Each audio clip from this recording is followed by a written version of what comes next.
Vous l'avez compris, l'équipe de Shrek est de retour avec Gang de requins. Et pour pallier aux voix américaines telles que Will Smith ou Robert De Niro, les producteurs ont fait appel à la fine fleur de la comédie française. Allez, descriptif des personnages. Patrick adore cette question et généralement il se décrit, mais alors avec une aisance. Formidable. Salut, je m'appelle Lenny. C'est un requin différent des autres requins.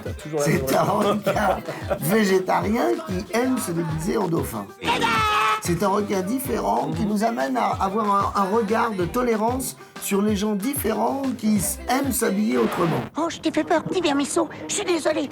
Mais le vrai héros du film, c'est Oscar, un poisson pané d'hier. C'est un poisson souriant, charmeur, classe. Il est juste classe, il est sur lui-même. Alors moi, c'est ce que joue Martin Scorsese. C'est un espèce de voyou de grand chemin, de Mac. On n'a jamais si bien parlé, hein? C'est fini? C'est bon? Et alors, parlez-nous un petit peu de votre réaction convulsive dès que vous avez... Dès que j'ai des soucis. Et les filles alors, elles manquent pourtant pas de charme. Cela dit, c'est pas faux. J'interprète Angie, qui est une jeune femme qui travaille dans un lavomatique pour cétacés et qui aime en secret Oscar et qui va l'oublier un peu et qui aura du brillant dans les yeux. Moi, je joue Lola, qui est une vampe, qui est une mangeuse d'hommes et dont la vie consiste à repérer des bons poissons. J'espère que je ne tombe pas mal. Moi, pour être pris personnellement, je suis venu parce qu'au début, c'était pas sûr que ce soit moi, ce personnage, et je suis venu habillé en poisson.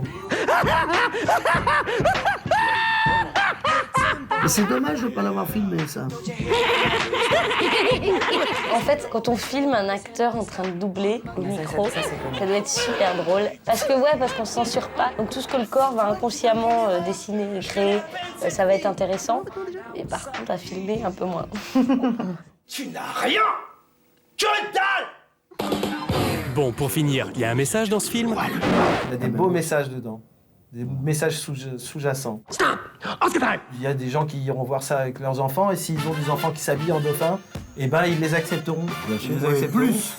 Après avoir parodié les contes de fées, DreamWorks s'attaque donc cette fois au milieu de la mafia. Tous les clichés du genre y sont caricaturés et les clins d'œil à Scarface ou au Parrain sont nombreux. En français, le film assure déjà à fond, mais si vous avez l'occasion, jetez une oreille à la VO, c'est un délice.